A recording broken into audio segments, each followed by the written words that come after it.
सौम्या कुमारी, माननीय मुख्यमंत्री जी अपने हाथों से नियुक्ति पत्र देके नीलम मेरे प्यारे भाई लोग, मेरा पास एक मैसेज है मेरे प्यारे इंडियन लोग के लिए। तो बहुत बड़ा बवाल हो चुका है दोस्तों। आप लोग देखा होगा इंटरनेट पर ये वीडियो, पूरे दुनिया में, सिर्फ इंडिया की बात नहीं कर रहा हूँ, पाकिस्तान, बांग्लादेश, नेपाल की बात नहीं कर, पूरे दुनिया में ये वीडियो तहलका मचा चुका है। और ज्यादा शेयर किया जा रहा है मुस्लिम कंट्री में, यानी ओमान, कतर, सऊदी, बहरीन, क्योंकि यहाँ पे लगभग 1 करोड़ से ज्यादा भारतीय जॉब करते हैं और उन पर इसका असर पड़ सकता है। इसलिए लोगों ये धड़ाधड़ वीडियो शेयर कर रहे हैं और लोगों को जो बताया जा रहा है कि आखिर इस तरह से इंडिया में क्यों हो रहा है।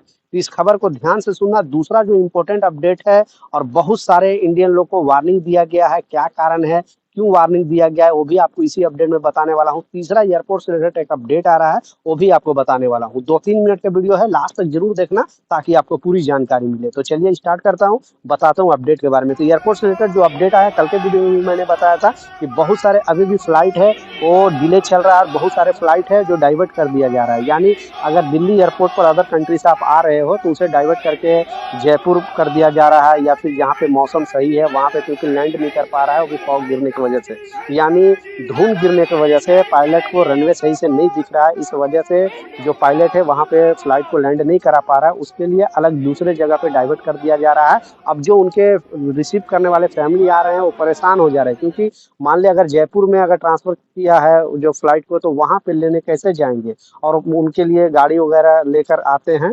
तो आप भी, कहने का मतलब है कि आपके भी अगर कोई भी फॉरेन कंट्री से कोई आ रहा है रिलेशन वाला, या कोई भी आपको दोस्त या कोई भी पहचान वाला, तो आप अगर रिसीव करने जाने वाले हो तो सतर्क रहे, सावधान रहे, अपडेट ले ले। या फिर आप भी अगर ट्रैवल कर रहे हो, तो आप अगर दिल्ली एयरपोर्ट से बेसिकली ट्रैवल कर रहे हो, तो इस तरह अभी, क्योंकि बहुत सारे 200 से ज्यादा ऐसे फ्लाइट है जो डिले चल रहा है। अभी भी आज के दिन भी 200 फ्लाइट वो डिले किया, 5 से 6 घंटा डिले किया, क्योंकि एक फ्लाइट अगर डिले होता है उसके वजह से दूसरा भी फ्लाइट डिले हो जाती है, क्योंकि रनवे क्लियर नहीं मिल पाता इस वजह से। तो अपडेटेड रहे।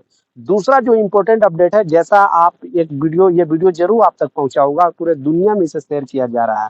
अब कुछ लोग इसे निगेटिव वे में ले रहे हैं और कुछ लोग बोल रहे हैं कि नहीं। अब मान लिए जो बिहार के एक मुख्यमंत्री हैं, आपको पता है नीतीश कुमार, उन्होंने इस तरह का हरकत किया है। आखिर ये क्या सही है क्या गलत है, क्योंकि किसी का धर्म के खिलाफ इस तरह का चीज मेरा ख्याल से नहीं करना चाहिए। क्योंकि अगर उनको फोटो खिंचवाने का ही तो पहले बोल देते कि आप अपने नकाब उतार कर आ जाओ, ताकि वो अच्छे तरीके से, और वो भी एक एजुकेटेड लेडीज थी, यानी वो डॉक्टर का डिग्री लेने के लिए वहां पे गई थी, और उनके साथ इस तरह का हरकत किया गया। अब कुछ लोग, जैसा मैं बताया, ये कुछ लोग नेगेटिव वे में ले रहे हैं और कुछ लोग बोले कि सही है, ताकि फोटो में उनका जो पिक्चर है वो सही से आ सके। लेकिन उनको पहले से भी समझा देना चाहिए कि हाँ, आप नकाब उतार के आओ, ताकि मुख्यमंत्री के साथ आपको फोटो, लेकिन वो अपने हाथों से उनको नकाब उतारते हैं।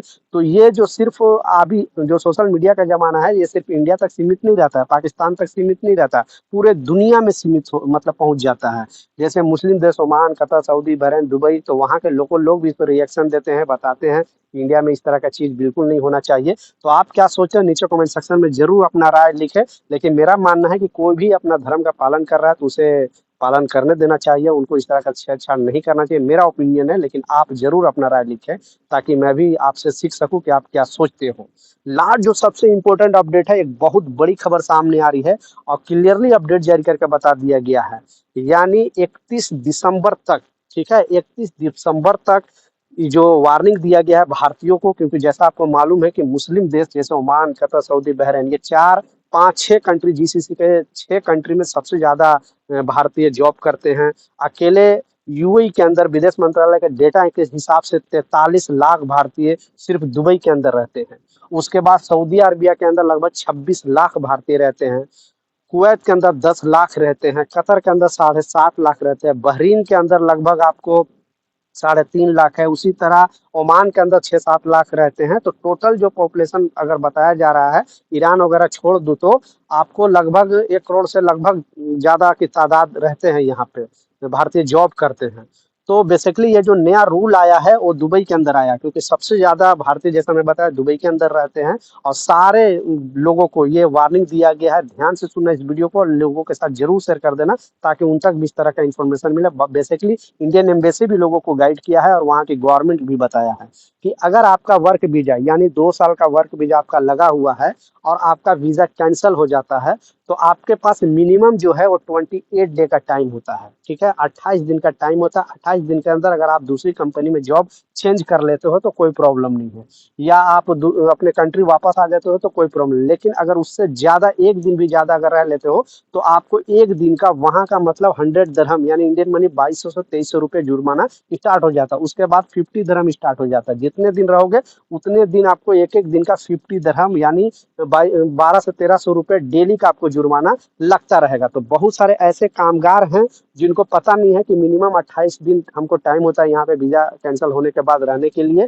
और लोग वो कंट्री छोड़ नहीं पाते हैं। इस वजह से सारे, और जो लीगल वे रहते रहते इलीगल हो जाते हैं। बहुत सारे दुबई जो गवर्नमेंट है वो बहुत चेकिंग अभी चला रही है और अपने कंट्री को सेफेस्ट कंट्री का, क्योंकि आपको मालूम है कि जितने भी बिजनेसमैन बड़े बड़े लोग का अभी नंबर 1 जो है रहने का जो है, वहां पे ही वो लोग जाकर रहना चाहते हैं। इस वजह से जो सेफेस्ट कंट्री का टैग लगा हुआ है दुबई को, वो बरकरार रखना चाहता है। इसलिए मात्र बेसिकली सबसे ज्यादा भारतीय वहां पे इन लोगों को वार्निंग दिया है कि आप अगर इलीगल हैं तो आप एम्बेसी में जाएं या फिर अपने वहां पे गवर्नमेंट में, जो भी गवर्नमेंट, दुबई गवर्नमेंट के पास जाकर आप बता सकते हो अपना समस्या कि मैं इलीगल हो गया हूं, ताकि आपको 31 दिसंबर से पहले आप ये कंट्री को छोड़ दे। नहीं तो अगर वहां पकड़े जाओगे तो आपके साथ साथ आपका देश का भी छवि खराब हो सकता है और आपकी गिरफ्तारी हो सकती है। क्योंकि जैसा मैं बताया, 33 लाख भारतीयों को वार्निंग दिया गया है कि अगर आपके पास वीजा है नो प्रॉब्लम, लेकिन इलीगल तरीके से रह रहे हो, आपके पास वीजा नहीं है, आपके पास डॉक्यूमेंट नहीं है, तो जल्दी से अपने एम्बेसी में जाकर संपर्क कर सकते हो और 31 दिसंबर से पहले उस कंट्री को छोड़ देना, नहीं तो बहुत बड़ी मुसीबत में पड़ सकते हो। तो ये कुछ अपडेट है, कुछ जानकारी था, मैं सोचा आप लोगों के साथ शेयर करूं। कुछ सवाल है, कुछ कंफ्यूजन है, नीचे कमेंट सेक्शन में जरूर लिखें, मैं जरूर आपको रिप्लाई करूंगा। मिलता हूं नए अपडेट के साथ, जब तक जय हिंद।